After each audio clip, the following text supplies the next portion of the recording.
తులారాశి వారికి కాస్తంత కాలక్షేపం మరింత ఎక్కువగా పెరుగుతుంది. అంటే ఒత్తిడి ఉంటుంది, ఎంతో హడావుడి పడి చేయవలసిన పనులుంటాయి.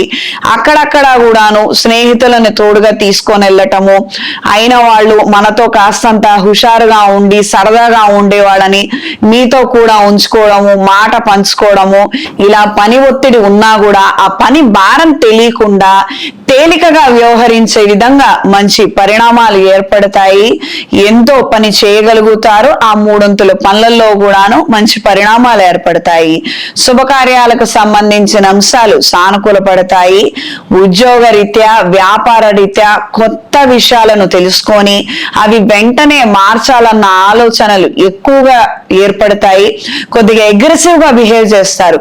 ఇప్పటికి ఇవి మారాల్సిందే, ఇవి ఇప్పటికిప్పుడు రాత్రికి రాత్రి తేలిపోవాల్సిందే అన్నట్టుగా ఉంటుంది.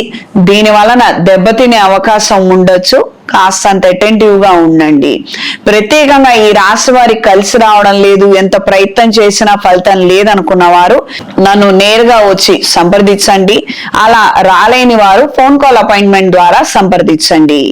ఈ వారం పరిహారం: నవగ్రహాల ప్రదక్షిణ చేసుకొని శివాలయంలో చెరుకు రసంతో స్వామివారికి అభిషేకం జరిపించండి. దీని వలన శత్రుపీడ తొలగిపోతుంది. ఈ రాశిలో జన్మించిన స్త్రీలకు వృత్తి, ఉద్యోగ, వ్యాపారాలలో అలజడి కలిగిన వాతావరణం ఎక్కువగా ఉంటుంది. అప్రశాంతమైన వాతావరణం ఎక్కువగా ఉంటుంది. సహోదరి వర్గం వలన కాస్తంత చికాకులు పెరిగే అవకాశం ఉంటుంది. అంటే ప్రస్తుతం ఉన్న పరిస్థితిని చూసుకొని మనం ఏవి గట్టిగా మాట్లాడలేము, మనం నిలదీయలేము, మనకు అవసరాలు ఉన్నాయి అన్నట్టుగా ఈ విధమైనటువంటి అంశాలన్నీ కూడా దృష్టిలో ఉంచుకొని వాళ్ళు ఈ విధమైనటువంటి వికృతి చేష్టలు చేస్తున్నారన్న అభిప్రాయము మీకు ముమ్మాటికి ఏర్పడుతుంది. మంచితనము, ప్రేమ ఇవన్నీ మనకేమీ కనపడవు, ఇవన్నీ ఏమీ లేవు, మన జీవితంలో ఇవన్నీ మనకు దొరకనటువంటి ద్రాక్షగా మారిపోయాయని బాధపడతారు. ఈ రాశి వారికి ఈ వారం కలిసొచ్చే రంగు తెలుపు, కలిసొచ్చే దిక్కు పడమర, కలిసొచ్చే సంఖ్య 3.